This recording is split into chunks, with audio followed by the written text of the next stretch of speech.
तोते की चालाकी। एक गांव में रामू नाम का बुजुर्ग रहता था। उसके पास एक तोता था। ये कोई साधारण तोता नहीं था, बल्कि बहुत चालाक और मजाकिया था। गांव के लोग अक्सर कहते, रामू काका का तोता तो पूरा नटखट है। तोते को सबसे ज्यादा मजा लोगों की आवाज की नकल करने में आता था।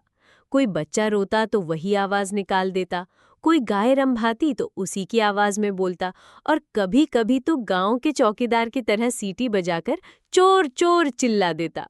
लोग समझ ही नहीं पाते कि असली आवाज कहाँ से आई। मेले का दिन। चरखा। एक दिन गांव में बड़ा मेला लगा। रामू काका ने सोचा, अगर मैं अपने तोते को मेले में ले जाऊं तो सब देखकर हैरान रह जाएंगे। उन्होंने तोते को पिंजरे में डालकर साथ ले लिया। मेला रंग बिरंगा था।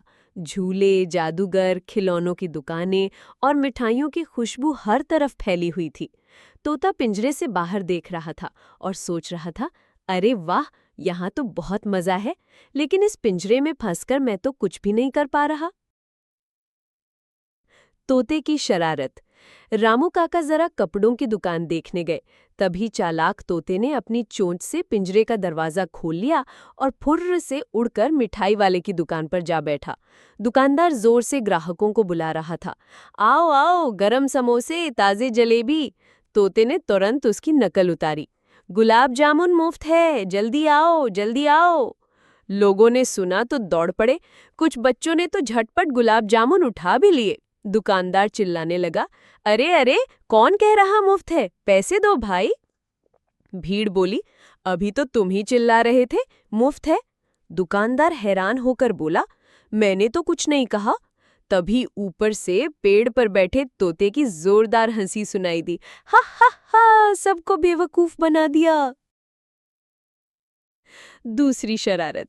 भीड़ अभी हंसी रही थी कि तोते ने अगली शरारत कर दी। वो उड़कर जादूगर के तंबू पर जा बैठा और जोर से चिल्लाया, जादूगर भाग रहा है, जादूगर भाग रहा है। लोग दौड़े और जादूगर को पकड़ लिया। बेचारा जादूगर बोला, मैं तो यहीं खड़ा हूं, कहीं नहीं भाग रहा। सबको फिर समझ आया कि ये उसी तोते की शरारत है। थोड़ी देर बाद रामू काका पहुंचे। उन्होंने तोते को पकड़कर वापस पिंजरे में डाला, लेकिन अब तक तो पूरा मेला उस तोते की नटखट हरकतों से, ठहाकों से गूंज चुका था। लोग कहने लगे, रामू काका, आपका तोता तो मेले का असली जादू है। रामू काका शर्माते हुए बोले, हाँ भाई, ये तोता मुझे रोज हंसाता है और कभी-कभी पूरी दुनिया को हंसाता है। तोता फिर बोला, हाँ हाँ, बिल्कुल सही कहा, और सब ठहाकों से हंस पड़े। अब ये कहानी बच्चों को और मजेदार लगी।